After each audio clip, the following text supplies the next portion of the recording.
Hey everyone, it's episode 9 of the Unofficial S.League podcast. I'm your host Ehren, and today I'm here with a big group of people. Everyone is here to share with me their views on why is Singapore football so bad. Well, I've got people of different backgrounds today. Perhaps I'll pass the mic around and they can all introduce themselves. Hi, my name is Ganga. I'm an independent researcher who works with some of my colleagues on different issues, and one of them is the local soccer scene. Hi, my name is Sean. I've got two sons who are in the ActiveSG soccer program. Hi, my name is Darvis. I used to play for primary and secondary school and currently not really playing football often. Hi, I'm Buddy. I've played for my primary school, secondary schools and other academies and associations. I'm currently not footballing but still a football fan. Yeah. Hi, Shankar here. Independent researcher. Formerly was into coaching and right now writing articles for blogs and other independent websites. Hi, I'm Vinod, a diehard Spurs fan and a very ardent football follower. Alright gentlemen, thank you and welcome to the show. Okay, today's topic is why is Singapore football so bad, or is Singapore football really so bad? Okay, let me have your first thought or reaction when people say Singapore football is horrible. Okay, looking at the results that we had recently. Well, the Singapore under 23 team went to Dubai, played 4 games, lost all 4 games and only scored 1 goal. The other so-called bad result was when Singapore played Afghanistan and they actually lost 2-1. But surprisingly, they drew with Bahrain, which I think personally is a really good result. But if you look at our FIFA rankings at the moment, we are currently at one of our lowest rankings of maybe the last 10 years. And other countries like Philippines, Indonesia, Myanmar, Vietnam have all progressed ahead of us. So I'd like to hear your thoughts. What do you think, or what is the first thing that comes to your mind when people say Singapore football is lousy? All right, this is a question which I've been hearing almost every year. Is Singapore football bad? Is Singapore football lousy? Well, to be fair, I must say that a question I would like to pose is, number one, in order for Singapore football to improve, what has been done by the FAS to get results? We can't solely blame the players, but what has been set aside for the players to really improve? If you want to compare with other countries, we are actually quite far behind. For example, Thailand. I was talking to a friend of mine who's a Thai football fan, and he was saying that in Thailand, what they do is that they really emphasize a lot on youth, and their scouting network is far better than what we have in Singapore.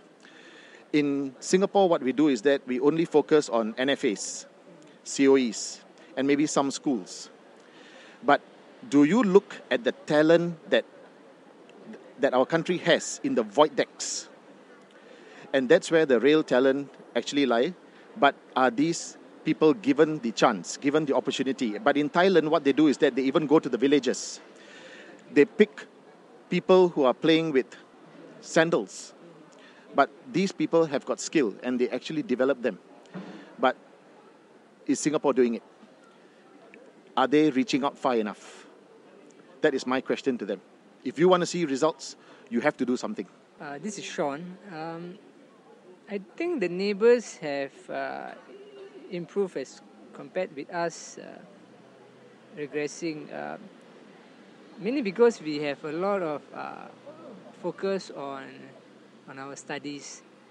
My sons are in ActiveSG and FAS program.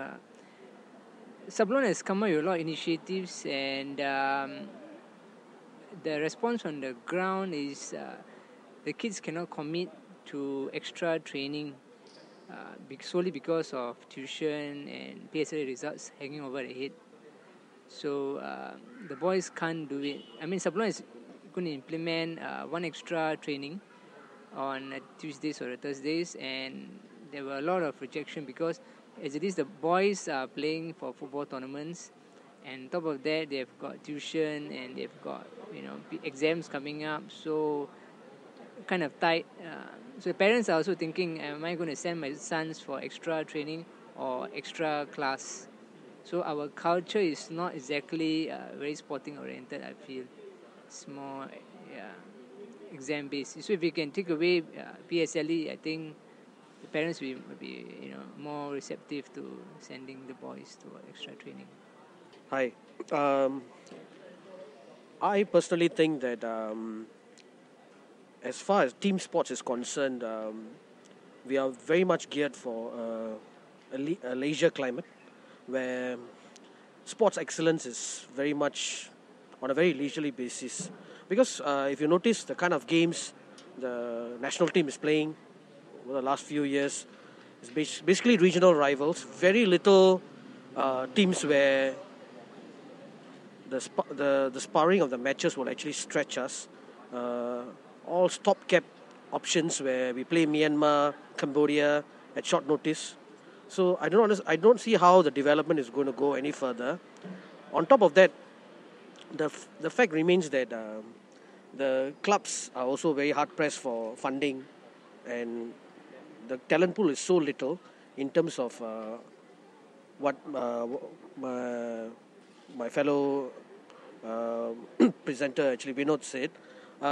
It's very difficult to get all this talent on board, and how are you going to identify all this talent? Who's going to go around and get all this talent? The point about Sablon was good because I see some continuity because technical directors have come and gone. So FAS has cleaned up on that matter. So they are trying to retain some form of structure and use that as a platform to reach out to the schools and get more talents. It's going to take a long while. Probably we lost a generation because of poor planning and decision. So we need to beat our time and hope for things to clear up, and the new management maybe after the elections can bring in fresh ideas. But one thing is for sure, the current ideas all cannot be phased out. Right? It has to be retained, and new ideas must supplement the current ideas and see how things can be bettered. Just Ganga here, just drawing on the idea that Shankar has just mentioned, instead of supplementing the policies that are currently existing, my opinion would be that I think we need an overhaul.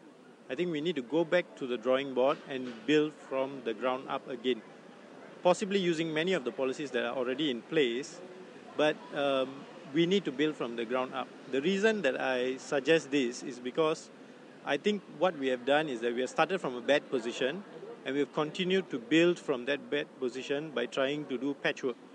We try to bring in a policy that solves one particular problem, and unfortunately, the administration that is looking at all these things has not considered what are the implications when one particular policy comes in. So they will come up with a solution, but that solution tends to cause ramifications and problems in other areas. And then you come up with another policy to solve those additional problems that come up. So it's okay for the short term to do that, but in the long term, you find that you continue to just build on a bad situation and keep making it worse and worse.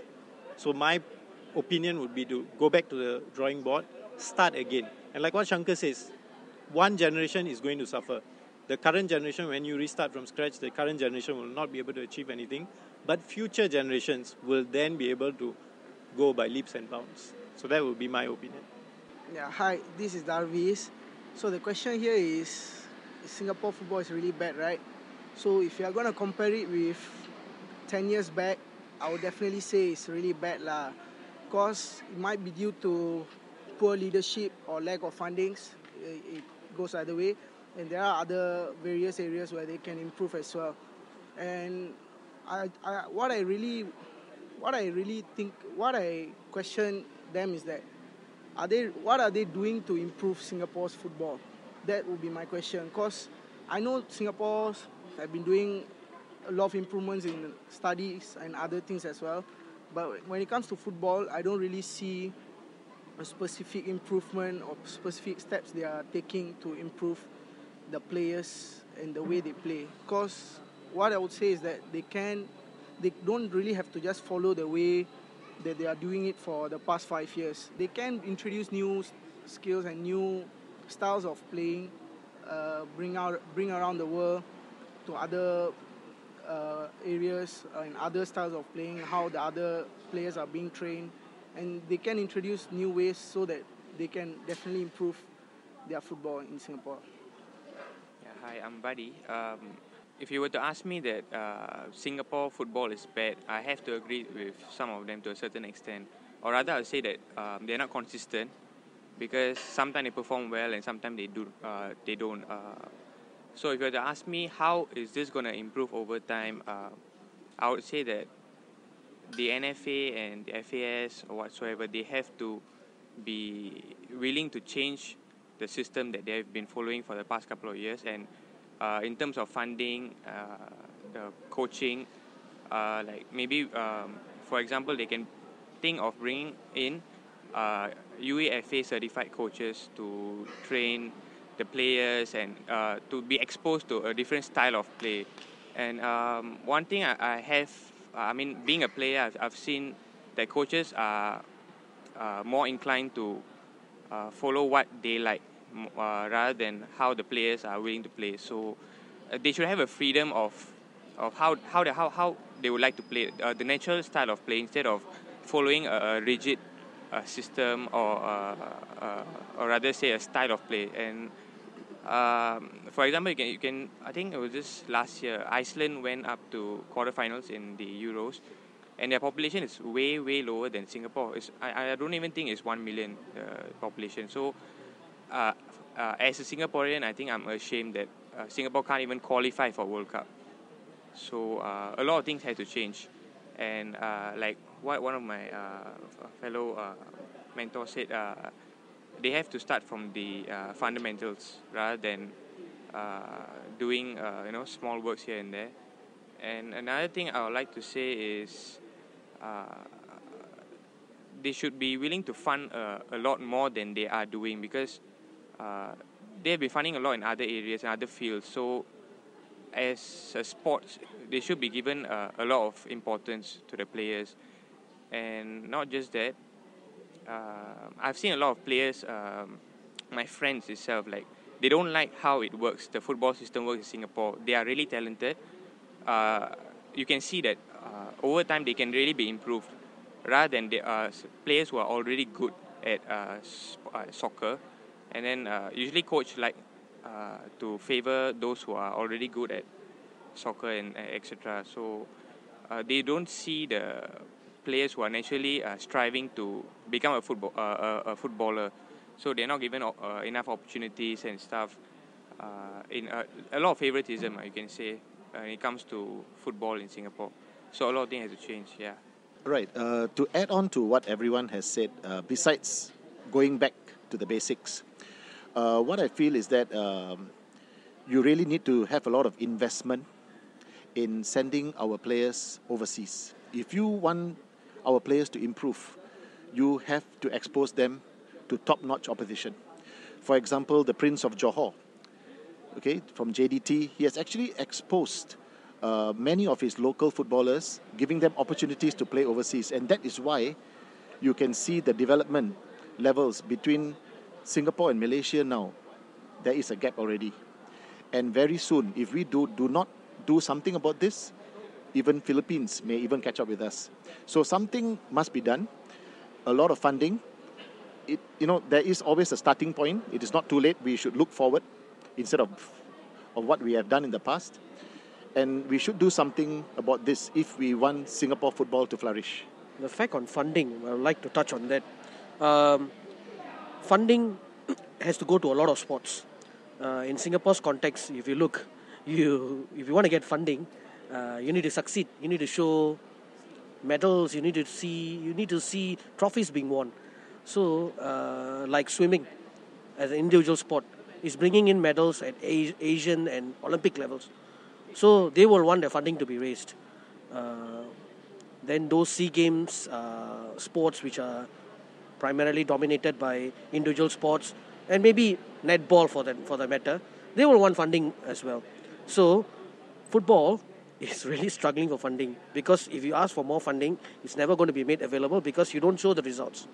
Even though it might be the most spectated sport in Singapore, funding is never going to come in unless we're going to get sponsorship and people willing to invest in the game.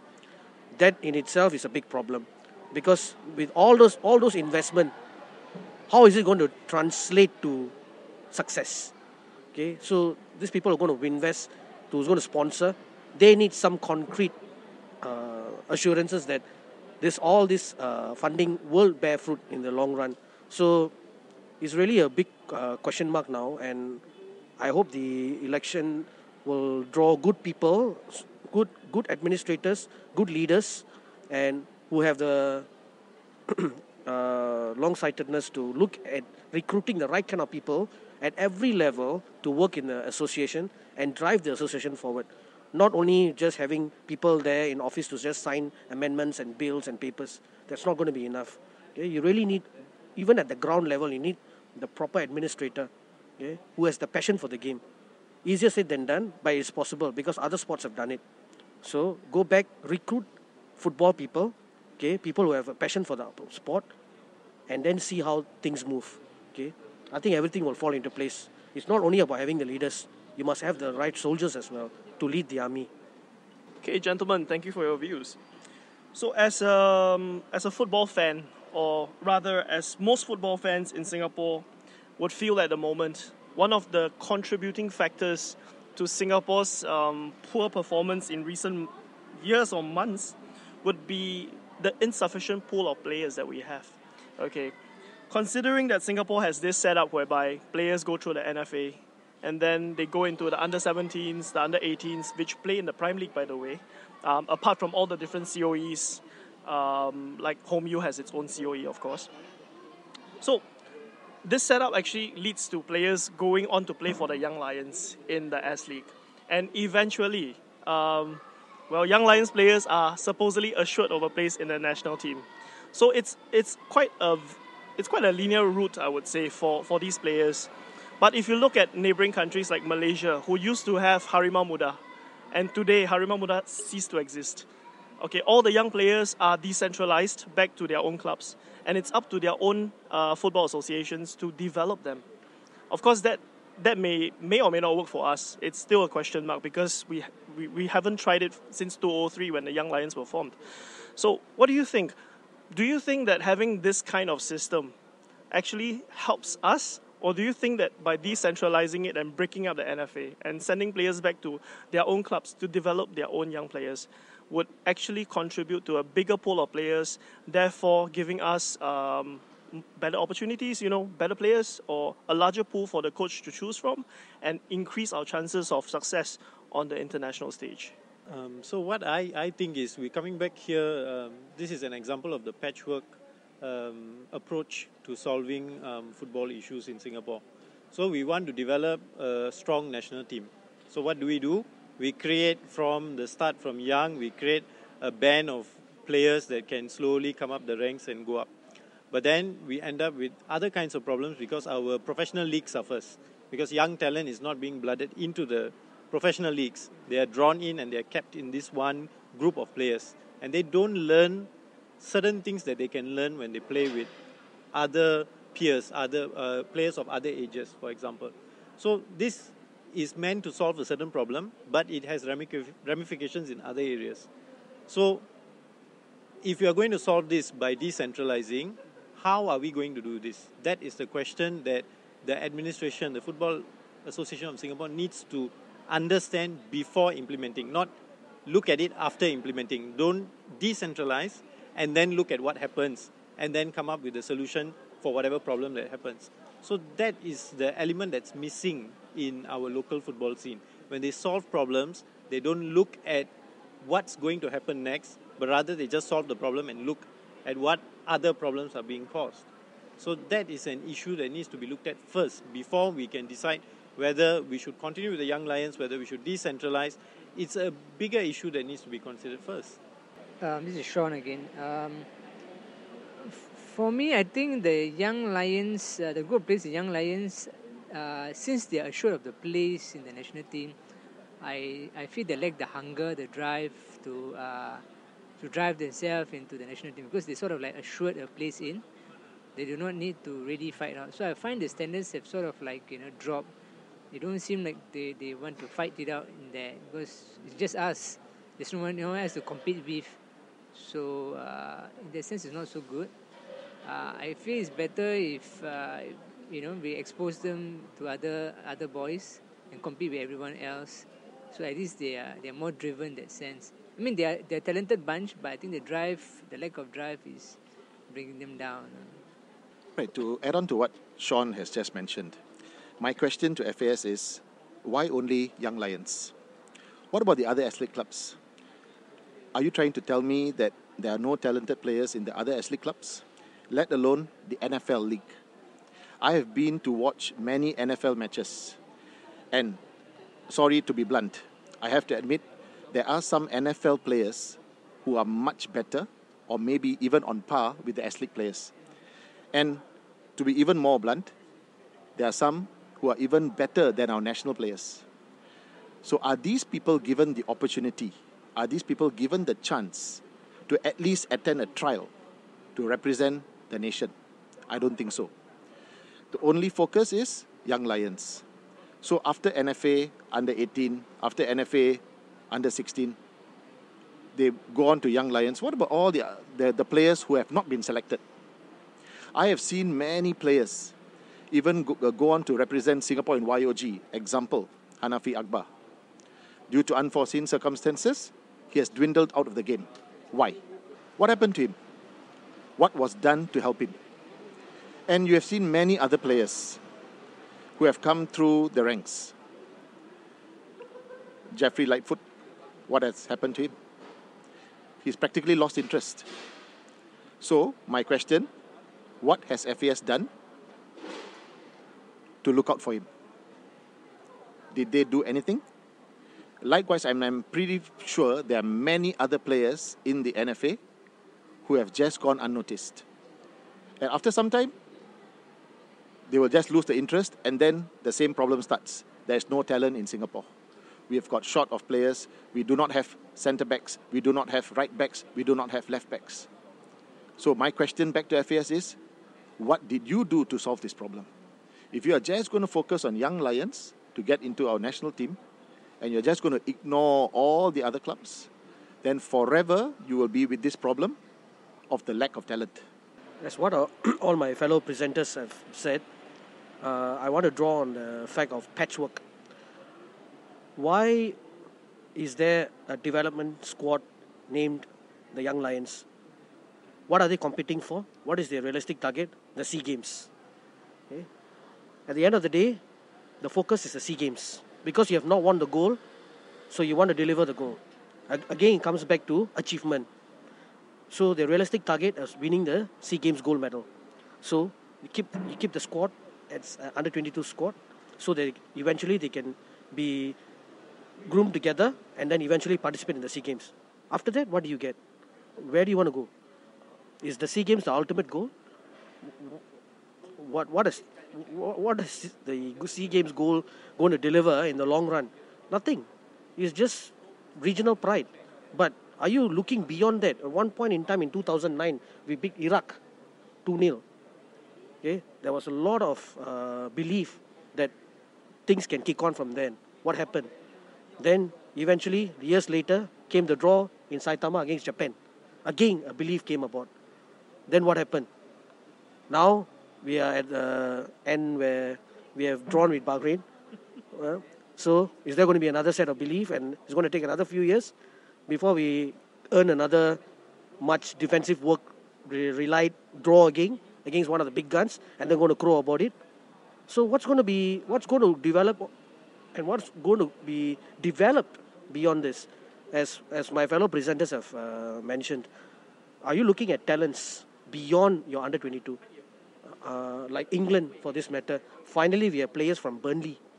After decades of United, Liverpool, Spurs, Arsenal players, finally they're looking at talents from other clubs. So this is the way to go, like what Malaysia has done. Yeah, they have decentralized all the players. Okay, they know this is not going to work, and they're willing to act on it. Okay? If our neighbors can act on it, why can't we do it when our infrastructure and our facilities are better? Okay, so we really need to look into all these aspects and see whether things can be revamped. Can be, of course, it cannot be changed overnight, but some things can be rolled in, and it's not a matter of just getting the best technical director in the world. It's a matter of believing in his philosophies and whether you can roll it out to all walks of life. That's the most important key point here. I think NFA has to break the stereotype of thinking that young lion players are potential players to represent Singapore, because the irony is they are clearly losing out to other clubs in the S.League itself. They're struggling. I mean, not just this season or the previous season. They've always been struggling, young lions. You can say that they are young. I mean, they are talented, but they are young and they are inexperienced. And when they go on to a major tournaments, they are clearly not performing well. And NFA is not looking into scouting players, or choosing players to represent the Singapore from other clubs. So this has to be solved. This issue has to be solved. And another issue is the NFA. Yes, they are talented, and when they go on step by step, they are gaining the confidence that they are secured a position in the national team. But at the same time, I would say that they may be demoralized in S.League itself. Seeing better players in other clubs, foreign players, like many other players that they are still playing in S.League, and I don't think they are actually learning from them, because they are not playing with them. They are confined into their own group of players, so they should be actually allowed to go around other clubs and having exposure to other coaches, different players from other aspects, other nationalities, and learn from them to actually garner the confidence to represent a country like Singapore. Because I don't think they are having the willpower to go on and defeat bigger countries and everything. They're just the mindset is really compressed. Like, they don't think that Singapore can do this. They are just thinking that Singapore is a small country. We just settle for the small achievements that we can possibly get, and that's it. So that's not how they should be. Yeah, hi. Just like my fellow mate said, right? Yeah, they are just looking it in a small way. Just that, we just having a small nation and small players, and they're not even looking wider. Like, people being selected, there are few players only selected. Not everyone are selected. Then all the not selected people, they are just being demoralized, and they don't want to go on forever after that. They're just going to give up. They're just going to continue on and go on with different lifestyle.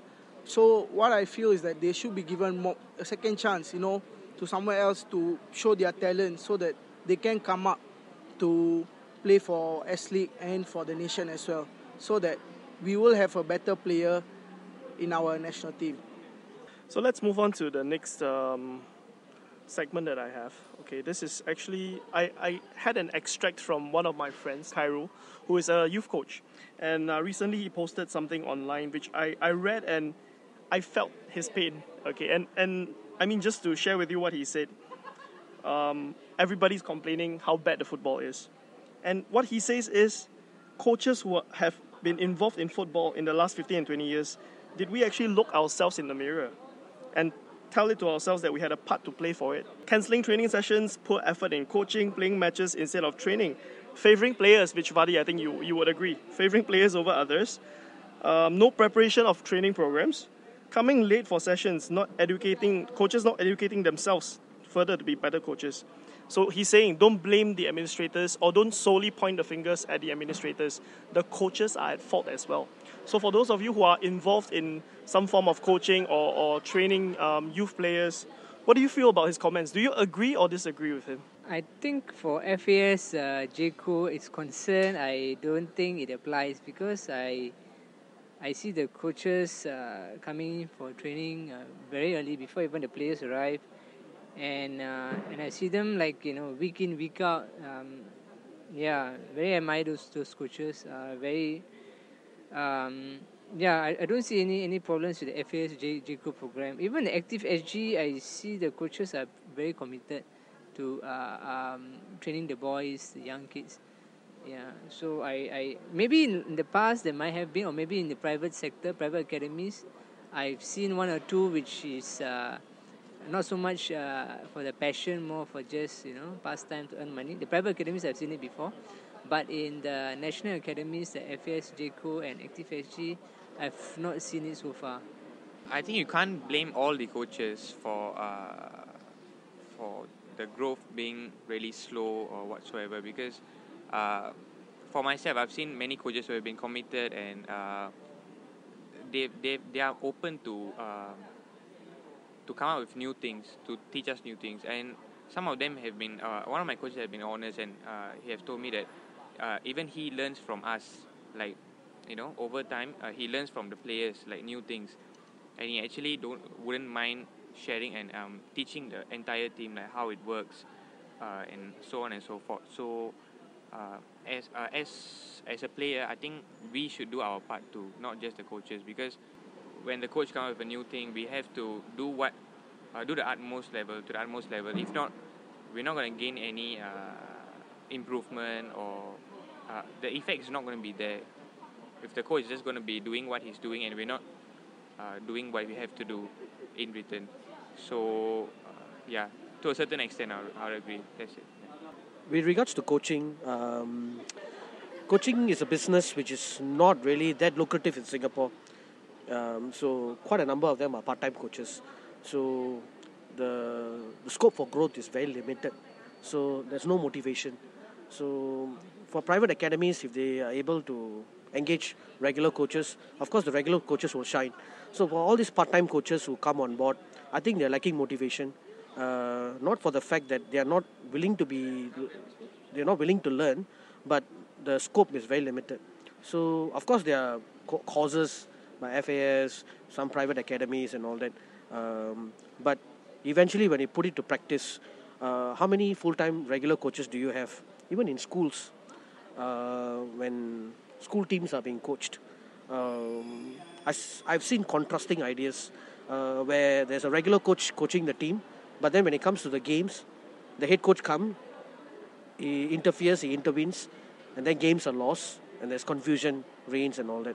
So, of course, the regular coach who was coaching the school team feels demoralized, and then he might lose his point of trying to upgrade himself and all that, and he'll probably fall out of the system. So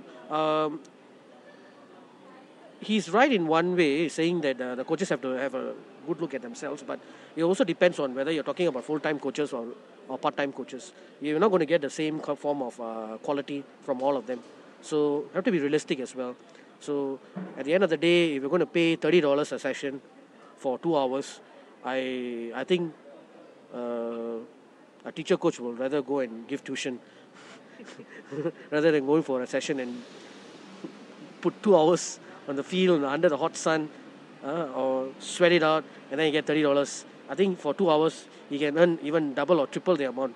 So this kind of things matters in Singapore, because it's not a cheap city to live in. So all these simple things add up. So it's very easy to be critical of others, but you need to understand the circumstances and the situation one is exposed to before you can actually conclude about certain matters. The climate can definitely be improved, the coaching climate. Of course, coaches should always aspire to learn. There are a lot of online materials they can rely on, a lot of foreign online materials, a lot of journals, a lot of manuals they can read, and they can introduce this slowly into the games, into the sessions. Okay, so there's always a scope for improvement, but of course the climate has to be proper for one to improve themselves. Just to add on, again, if we come from a patchwork kind of idea, and if FAS were to solve this problem, the typical response would be they will come up with a guideline, a set of rules and regulations, and how coaches must do things, must address, and then you could address all of Khairul's concerns by coming up with a set of rules that coaches must adhere to. But of course, the salary will not increase, right? What they get paid is unlikely to change, but the rules and regulations are going to be thrown onto them. But the question is, would this actually solve the problem? It will make it look nice, but it would not solve the problem, because the coaches will feel even more pressured, they will feel even more stressed, and they are just not going to be, that little motivation that they have is just going to drop further. So again, how are we solving a problem without causing ramifications down the line? So that's something that FAS really needs to look at. Okay, so still on the topic of coaches, or rather on youth coaches, what are your views on the roles that youth coaches play in the entire national setup? Now, keeping in mind that, as a young player, fresh, maybe still in school or fresh out of school, you harbor big dreams to play for the country. But the first coach that you have may either make or break your career. They may either motivate you to play better, or they may totally demoralize you. So maybe let's hear from the young players, Starvis and Vadi. What views do you have on how important you think the first coach or the first youth coach that you have plays in the part that they play, in your path, in your career path as a footballer? I think if you were to ask me about that, yeah, it should have it did have a huge impact on me because I wasn't really into football. I was actually I took up swimming as a CCA in primary 3. Then after which I didn't really like the CCA. Then primary 4 I went on to take up as just a recreational CCA. I wasn't in part of the school team, but my coach was really into recruiting me into the school team. Like, I wasn't really into the football either. Actually, I just go for training once in a while, that kind of thing. So personally, the coach, he really had the hope and confidence in me to bring me into the school team and to see how far I can go. And he always used to say, since I was a left footer, he always said left footers are natural footballers. You should, think about pursuing football. I mean, to a further extent. So yeah, so I think as a youth coach, it is really important that how deeply impacts you of an impression you have for yourself, on yourself, like in regards to the skills and abilities you can build over time, or you have at the point of time when you're coaching under a youth coach. My views on the roles of youth coaches are that, they might be able to bring on new strategies and skills for the players as well. So if you want to compare with the experienced coaches, not say that they are not good, but their way of following the harsh way, compared to last time, they have been doing it for years, so they always have the mentality of doing the same steps, like, okay, you have to come down, do this, okay, warm up, this and that. But when it comes to youth coaches, they have mingled around with the young players. They also have played with players, and they also had experienced coaches. So when it comes to them coaching, they might be more lenient. So they might be giving more space to the players, so that the players will not have to hesitate lah. That's what I'll say.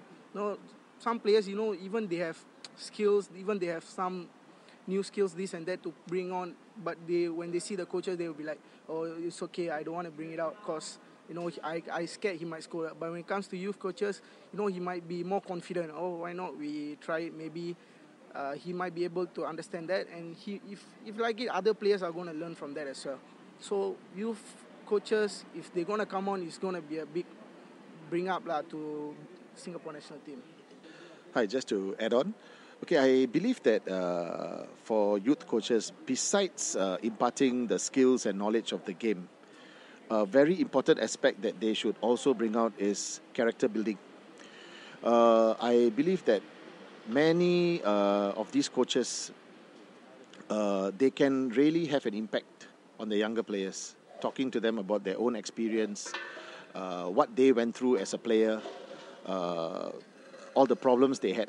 Like, for example, if you were to ask me, one of a very good coach, I would say, is Kadeyaya.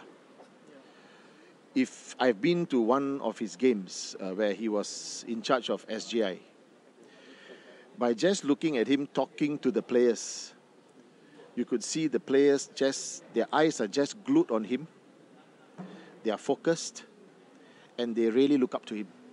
My question is, why? He's like a father figure to them. He's like a friend, a brother.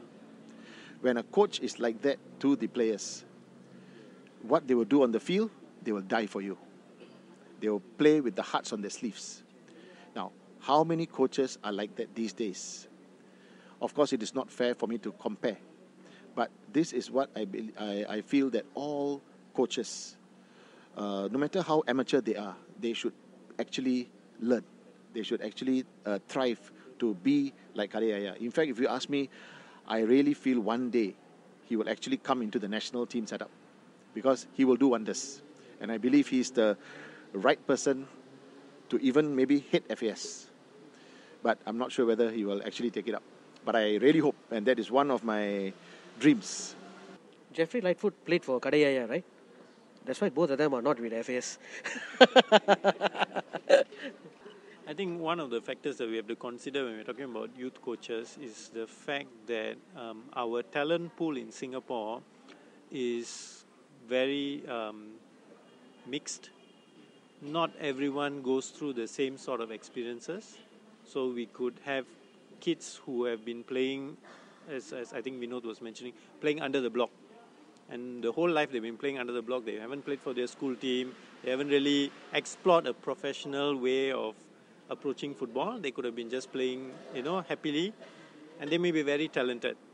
So they may lack certain kind of discipline. They may lack certain kind of understanding on how it works when you come into a professional setup, when you're playing for a professional team, for instance. At the same time, we may have kids who have gone to academy. Their parents are very into the formal way of learning football, so they put them into football academies at a very young age, and so they go through the process and they learn how to dress up like a football player. What are the kit? What kit do you need to have? What are the terminology that you use? But then they may not be very talented at all. So the youth coaches need to be able to look beyond how they look and how they play. So a kid who is not very disciplined, who may be over focused on dribbling, for instance, he's not passing the ball, he's dribbling, as compared to another player who's gone through the academy, so he knows the passing game. The coaches need to be able to tell the difference, that not all players who look the part can actually perform the part, and not all players who are very rough around the edges, they can't play. You can't come to that conclusion, and youth coaches need to have that subtlety of identifying this. Hi, I'm Guna. I'm also passionate about football as the rest of you guys. My opinion of youth coaches is that you should get beyond just winning. I think youth coaches are there to actually support and bring growth to players, because you don't really know exactly at which point a player will actually peak. There's a lot of players who are very good youth players, and by the time they are 16, they are tired of football. Part of it is that they are so used to the competitiveness that they lose interest in the fun of the game. So I think that's an aspect that we have to look at. When it comes to youth players, right, if you just look at the primary school or secondary school setting, a lot of the youth coaches, especially those that are employed, their end game is to win. So everything is about winning. If you look at the new rule changes they made about kicking in for the juniors and the seniors and the primary school level, I think the FAS coaching setup actually had a very noble idea. They wanted the ball to be played on the ground, but clearly what went wrong was the translation, because instead of kicking the ball a short pass and moving up or what they wanted to, because there was a lot of foul throw errors that they wanted to correct, and they wanted the game to be fluid, but clearly it did not work. But I think FAS is trying their best. What they are doing on their part is that I think their coaching setup is getting more involved with MOE, and instead of like approaching coaches themselves, they're actually trying to get the teachers who are in charge to be more involved, which I think is a good step forward. That shows that they look at youth training as a very serious part of what they see in the future teams. And I think if you ever have a chance to go and see some of these boys train at the JCOE level, you can see a very similar setup. You can see that they're trying to do what you see in teams like Ajax do. Like Ajax plays a 4-3-3 formation. They have 2 players in every position, and that setup follows through all the way from their under 6 all the way to their main team. So I think that's what they're trying to achieve. But all this takes time, and in a country like Singapore where results are everything, people sometimes just don't have the time for it.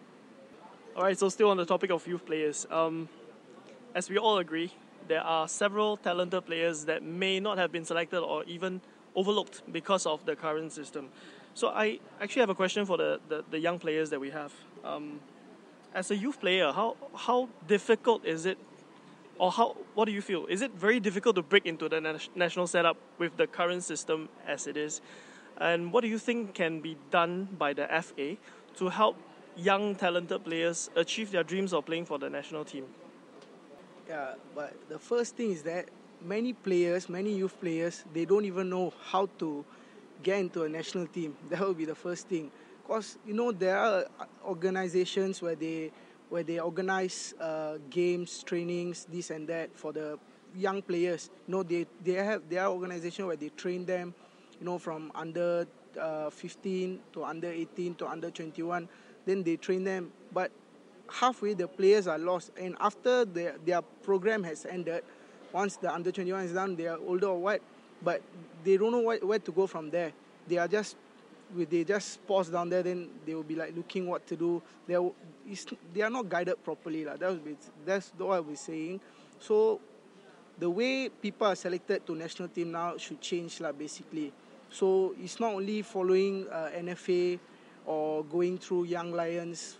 There should be other ways as well, where they have to select the national players, then give them a chance. Because they are, like what the fellow mates has said, right? There are better players who play under the void deck than playing at the field. It's just that they are not guided, and when there's no guidance, they have no idea what they are doing as well. So FAS have to do more. They have to look wider to getting more players into the national team. I think the system whereby COE, under 14, under 16, the progression path, personally I feel that not everyone is accessible to the COE. Like, they have to go through trials and everything, but from the COE part, from their part, they're not doing what they have to do, like scouting players and getting a larger pool of players, talented players from maybe neighborhood schools or academies which are not recognized, so on and so forth. Because personally for me, when I was playing for Young Lions CDC, when it was going to close down, the coaches had to actually refer us to go to Home United COE under 14. It's not like a random person could actually go to a trial and actually make it through. And even if they were able to do so, they didn't have the sufficient knowledge and information they needed to have to actually know that, yeah, this is the progression path from COE. This is how we're going to go to Premier League, S.League, and break through into the national team. So a lot of things has to be done to educate the players, the youth players especially, because they're not going to be they have the strive, they are driven, they want to represent Singapore, but they may not go so far to find out how is it actually done. So maybe the coaches have to play a part. Coaches or teacher in charge, or even the parents, they have to give the confidence to the children and say that, yeah, it can be done, and this can be done while you're actually focusing on other things, other aspects of life like education, so on and so forth. So a lot of things have to be done, and the groundworks. Yeah. Just wanted to add, I think, drawing on what they've said, right, I think our system doesn't really have the potential to pick up late bloomers, because in football and in any kind of learning, there'll always be people who will bloom later on in life. So they may not get into all these schemes at a very young age, but later on, I think Shawal could be an example. Yeah. So he fell through the cracks. Perhaps he wasn't selected and all that, but eventually he has made something for himself. But how many of them have we missed out over the years because we don't have a proper way of detecting them and pulling them in when they do come in late? All right, just to add on, like what I said at the beginning, to make it a level playing ground, make it an open trial, not only to S.League clubs, even NFL clubs, make it an open trial for these youth players to actually step forward to attend trials, to even represent the national team. Only then would you be able to have a bigger picture of who is available. Not only just Young Lions, That's why my earlier question is, why from NFA only Young Lions? Why not the other S.League clubs? Are you trying to tell me that these S.League clubs are just redundant? Why only Young Lions? So just open up to everyone, make it a level playing ground, and then you'll be able to see a bigger picture. Next thing, why are players hesitating to move forward? NS. They'll be thinking, oh, once I go into NS, confirm I'll be dropped. I don't stand a chance. So my question is, why can't the FAS actually have an agreement when these players actually move on to NS, release them, let them attend the training, attend the matches. It's just like serving the nation. And then at least these players do not lose out. Match fitness wise, they do not lose out. They are given the opportunity to train together as a team so that it doesn't become a hindrance. You can always pay back after you have served the team. You can always go back, continue your NS and finish it off. But once there is the disruption, and then this player gets dropped, you look for another player, and after that, when this player finishes his NS, what happens to him? He's just left. So this is the problem. I think once you arrest this problem, everything else will fall into place.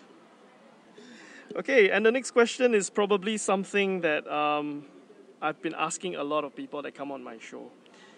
I think all of you are obviously very passionate about football in your own way. Okay, I know some of you don't watch the S-League anymore. And the question that I have for you is, if you asked a football-loving person in Singapore, why don't you watch the S-League anymore?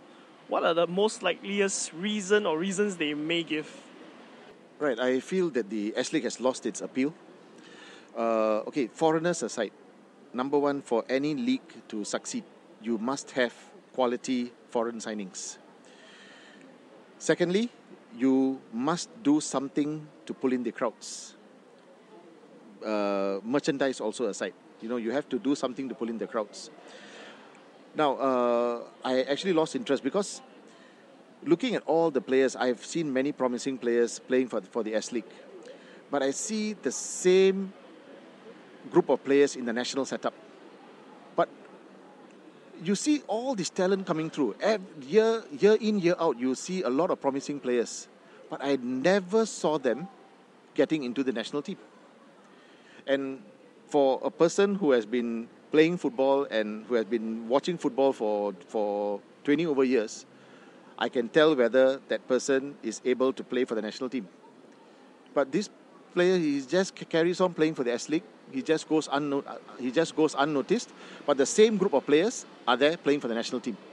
And then they complain about lack of talent. No strikers.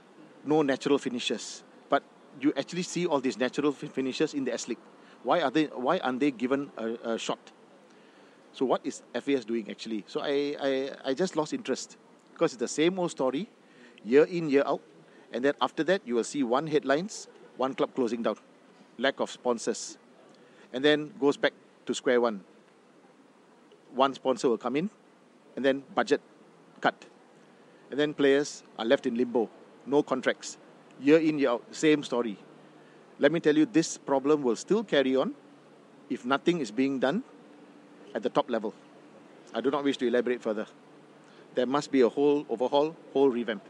Then only will you see Singapore football flourish. I think the problem why I lost interest is because there's no rivalry, and rivalry is missing.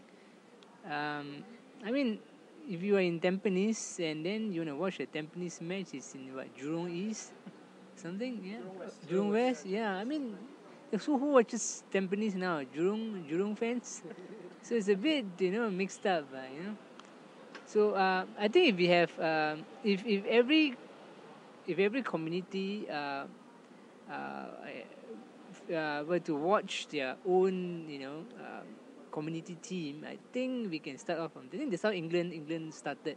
They just watch their own club team, and then no matter what division they play, they still go down and support. I think that's what's lacking. We've got Tampines and elsewhere, and then Hougang is in God knows where they are. This sort of thing. Then clubs are closing down. Woodlands just closed down, and the fans are all over the place. So I think if we have a strong identity, the team for each area, I think that can start off something. They can start some kind of rivalry. The passion will start from there, I guess. Everybody, you know what I mean, having some banter and stuff like that. Yeah. I think another aspect that we should consider is that the stadium experience. I think it's something that Shankar and I have talked about a lot and written about. Is the stadium experience is not there. Currently, I think it just has to be that going to an S-League match, the experience of going to an S-League match must be different from going to a school sports day. You can't be having the same sort of experience, in terms of the crowd, in terms of what's going on. It needs to be different. And I think we failed in that regard. It's not different at all. And therefore, it becomes very difficult for people to be hooked, to be interested. Because when they go there, it's just like any other simple thing that happens in Singapore. So that aspect needs to be changed. Something that I and Shankar have suggested is that perhaps the S-League clubs can be run as private companies rather than societies. So this is something that we've discussed, and we feel that that could be one step in the direction of improving the stadium experience, which in turn will have a lot of positive implications on the the experience of the fans. Okay, I think a lot of them have added on a lot of things. I think I like the concept about the 1 year contract. I think one of the things that I lost interest was that I think in the early days, I think quite a lot of players were actually signed onto one club for a period of time. But actually, as time went on and the S-League got into dire straits, right? What happened was that you started seeing players changing clubs very often, and like we're talking about identity. Okay, this guy is going to play for this club this year. Next year, he'll play for another club. Next year, you'll go for another club. There's like you see EPL and all this. You always identify players like John Terry. Okay, this guy is a Chelsea through and through. That kind of concept is missing. That kind of like I also realized actually when it comes to the clubs, right, they do set up, right, they can take players from all over Singapore, and I think if they actually consider on like an area where you stay and all this, right, then you will really see the locals, because your family members are involved now. Your family member will come and watch your game. Your friends will come and watch your game because your school is in the area. That kind of like community spirit is really lacking in the S-League now. I mean, I stay in Hougang. I saw Sengkang Marine Castle, and I always tell my friends this is why I hate S-League, because it took a very long time to be called Hougang. Yeah. So 5 name changes. Yeah. Yeah, I think the club needs to have a value and an identity actually. Like it has to be consistent, and not just that. I mean, even the performance is not consistent. So, let's say someone for the support for Home United, they might be wondering, okay, am I proud enough to say that I'm a Home United fan? Because the next season they may actually not perform as well as they're doing now. So teams have to be consistent. Like only foreign teams, like foreign clubs like Albirex Niigata, has been consistent over the past couple of seasons. Not any local club, local based club. So they need to have an identity, to build up a reputation, whereby, and they need to have fan club, bring in a sense of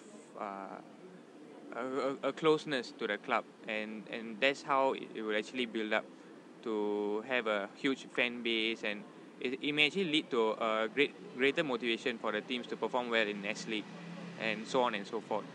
So the club need to work on other aspects too, not just on the coaching and the funding whatsoever. Funding is also a huge role. I mean, it plays a huge role when it comes to fans or even their own stadium building, so on and so forth. So they have to do a lot of groundworks on this thing. Like what my fellow mate said, there's no consistency in Singapore local teams basically. And now when they come down, the foreign teams are playing way better than the local teams here.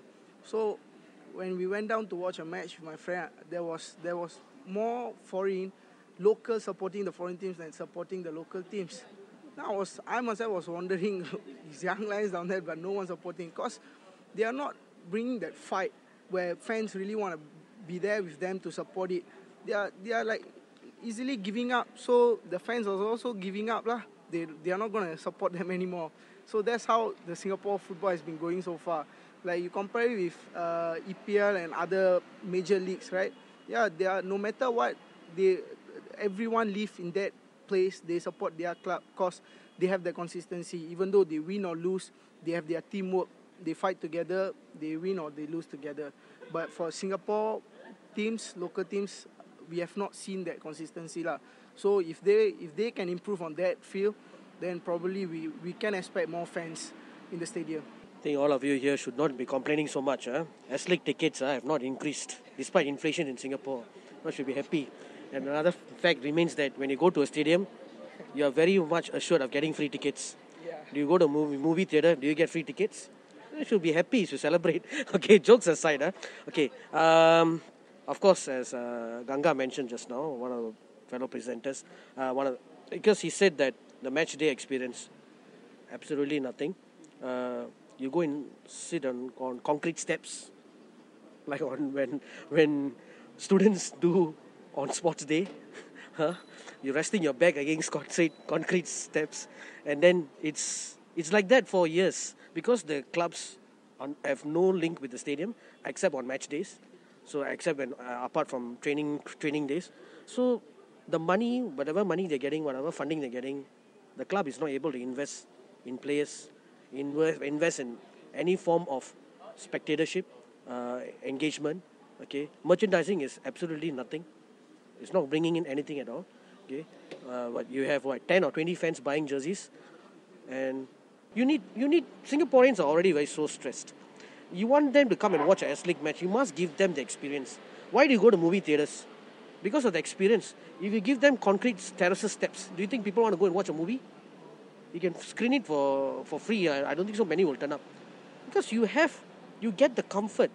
Singaporeans need to be pampered. You're already so stressed at workplace. So you need to be pampered. So S.League clubs are not able to do that. So at the end of the day, you can't blame the fans because they will not turn up. And fan clubs, if you want to be official fan clubs, there are stipulations set by FAS. You have to adhere to guidelines. So how is it possible? You have to do this, you have to do that. You need to bring hundreds of fans. You need to satisfy these conditions. Who wants to be official fan club then? They'd rather be unofficial. And at the end of the day, unofficial fan clubs will never get far because they have no traction in terms of the association. So there are a lot of teething problems, and after 20 years, I'm sick and tired of talking of all these problems. I watched my first S.League match in 1996. It was so exciting. Geylang, Tanjung, Tiong Bahru, Woodlands, Wellington.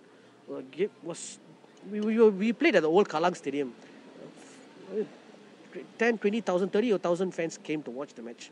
Yeah? We had Iranian imports.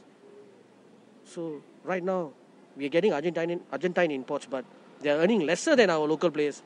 So that shows the quality of foreigners we have.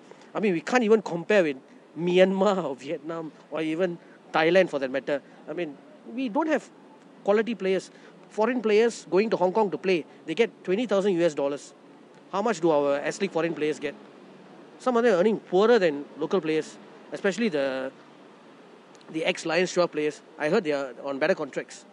How is that even possible? So what happened? How is a foreign player who's supposed to come and fill in the spot, in the team, and supposed to be better than to the local players, is earning lesser than a local player? So which set of foreigners are going to come? They rather go to Malaysia. They rather go to other countries. So there's a lot of problems they need to address. I think the S.League is not given any form of consideration in terms of expansion and improvements. As what my fellow presenter actually said, that they need to be registered at private clubs, professional clubs.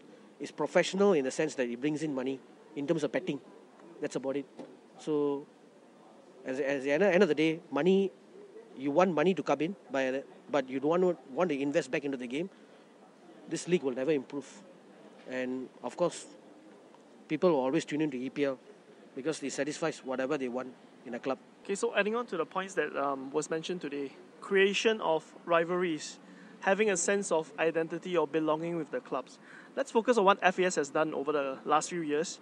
Well, they tried to bring in foreign teams, Shinchi, Sporting Afrique, Etoile, which to a certain degree, I think they did bring a certain brand of excitement to the league, but it was short-lived. So, looking at the clubs that were closed down or dissolved over the last few years, you mentioned Woodlands Wellington, Gombak United, Jurong FC, Sembawang Rangers. These are all the pioneer teams that were there since the inauguration of the league. And maybe going forward, what we should be looking at, I don't know if you agree with me, is to try to see how we can either revive these teams or create new teams from NFL, maybe from the NFL, and bring up some teams and give them a stadium that is not being used, like Yishun Stadium. It's everybody can just go there and use the stadium. Super Reds used it, so Sporting Afrique used it. Harimau Muda used it, yeah. More recently, Harimau Muda. And that's how you expect the people who live in Yishun to support Harimau Muda. Come on, that is really bad. I mean, and you had games in Pasir Gudang after that, right? Eventually they moved to Pasir Gudang. So I think Ultra Eagles did travel to Pasir Gudang, and that was a good experience. That was a good experience. But there should be so much more that can be done to the league. Okay, before we close off this session, maybe you can just, if you have some good suggestions which you would like to table, you can just tell our listeners what you think. Just one point, okay? What you think can be done to create more interest in the league. As it stands now, I know most people will feel that the league is lame, it's not worthwhile spending money or even spending time. Even if there are free tickets, why should I go there? Even if there's free nasi lemak, I don't give a damn. I don't want to go and watch the league. So what do you think can be done to create interest in Singaporeans to watch this league of our own that's been there for 22 years? We have to support it somehow, right? What do you think? I think a promotion relegation will be quite nice. If we can relegate, maybe the last two teams in the S.League and maybe promote the top two teams in the NFL, it's sort of like English style where you have a fight. So I think that will have some interest, among the NFL teams, promoting up to see the fight up. And then the S.League, of course, Young Lions can't be, just can't be bothered results anymore. They have to start working up. Yeah, so the bottom teams will already be fighting out. So I think that might garner a bit of interest, I think.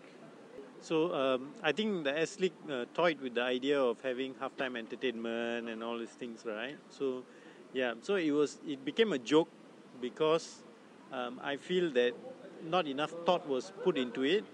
The idea is good, the base idea of having entertainment, but what sort of entertainment are you bringing in?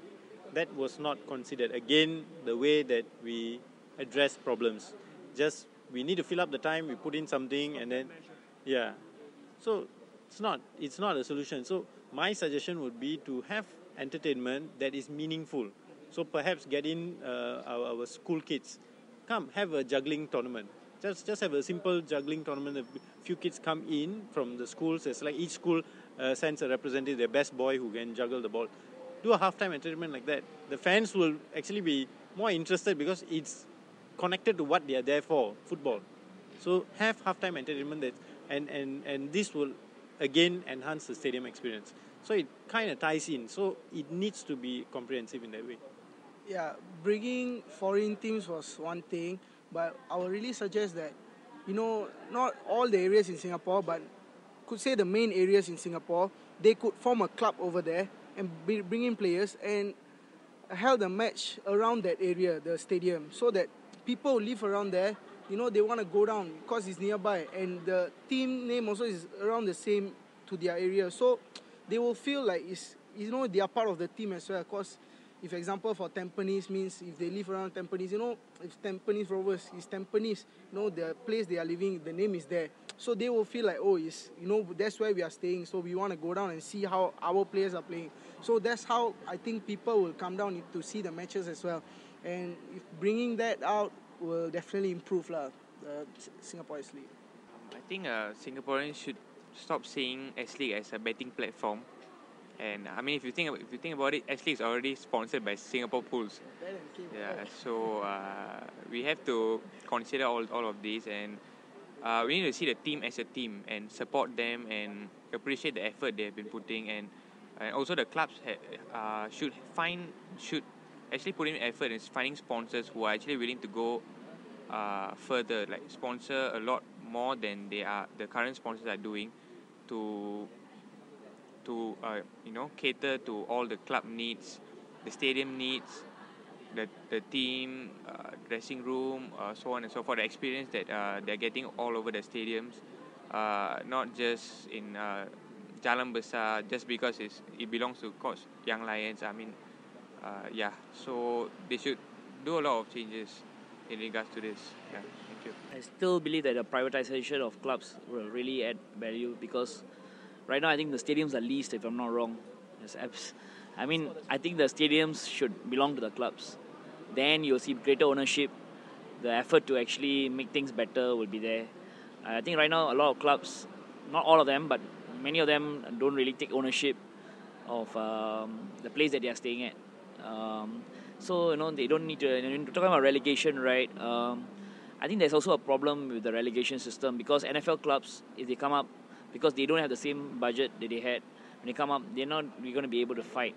So the thing is, ideally, right, instead of having like just an S.League, right, they should have a equally good, means the funding that they get, right, should not be too far off for NFL to really put up a challenge.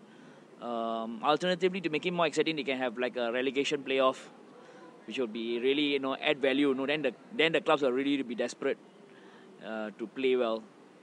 But of course, if we have a relegation playoff, we must take out all the foreign players, because to be fair to NFL teams. Okay. We actually have that in NFL. Yeah. Okay, so just time for one more last question. Do you think the name of a club is important for you to associate yourself? Okay, I'll give you an example. In '96, when we first had the S.League, right, certain teams changed their names to better represent the area that they were based in. Even in '97, '98, when Gombak came in, Gombak was Red Hill Rangers, but when they were allocated Gombak Stadium, they changed their name to become Gombak United.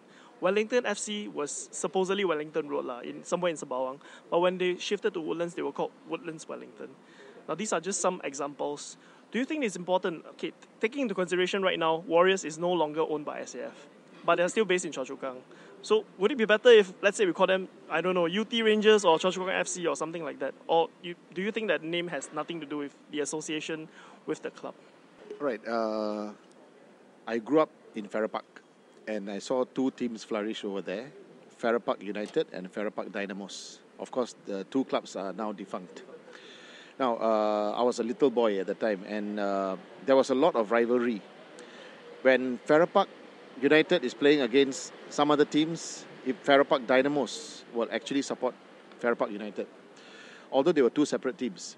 But it created a sense of identity for all the people in that Farrer Park community to really support them. And I believe that if the name of the club is very important also, because it really brings people together. It actually livens up the whole spirit. So I feel that the name associated with the area is very, very important. It's not only about naming of the clubs. We have to also see whether we have enough stadiums to support more clubs, which we don't. So I think in this aspect we can adopt the Serie A concept where two clubs own one stadium. Juventus was sharing it with Genoa until recently, where the last few years they went on their separate ways. The Milan clubs are doing it, Inter and AC, they're still doing it. So the Rome clubs. So it's okay. We can adopt ideas from everywhere. It doesn't need to be one fixed league that we adopt the ideas. We can adopt little points from everywhere. So joint ownership of the stadium. Of course, as what Gunnar pointed out, the stadiums need to be owned by the clubs, and join two clubs with similar names from the same name, maybe the same district. I mean, it could be part of the stadium. I mean, even for that matter, they can even think about, let's say Tampines is moving all over the place, right? Then keep it to Geylang and maybe Tampines and Geylang together in the same stadium.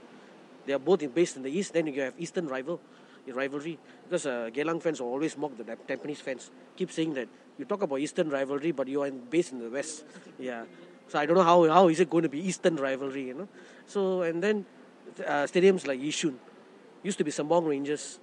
Okay, very very good decent set of footballers there based there, as some of the presenters have mentioned. You know, their families will come and support them. So form names, bring in 2 clubs, if you don't have enough stadiums, own the stadiums, and then you can see the fan base grow.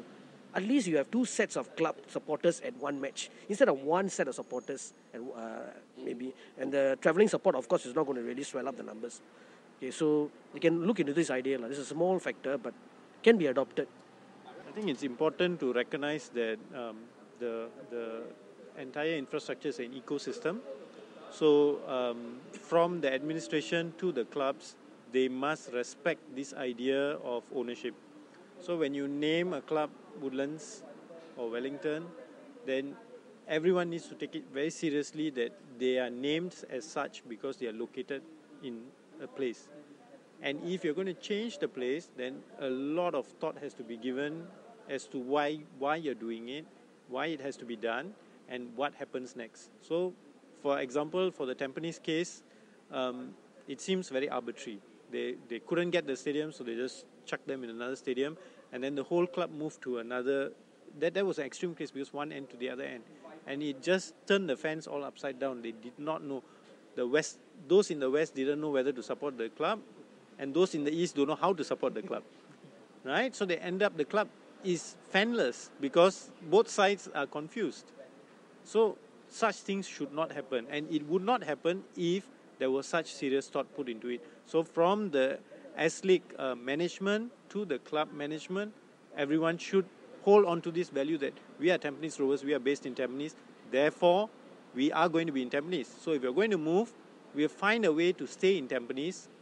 If we can't use this stadium, we're going to find a way, but we're going to stay in Tampines. So that kind of ownership needs to be created first.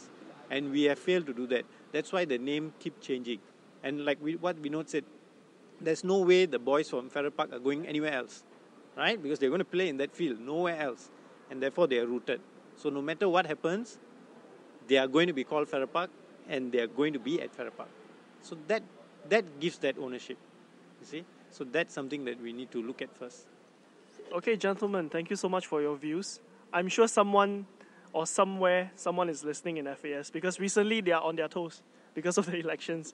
So hopefully your good ideas that you have tabled today hopefully they will take consideration and they will take some action about it. Otherwise, come April 29th, if the new team takes over, maybe they will do something about it. Let's see how it goes.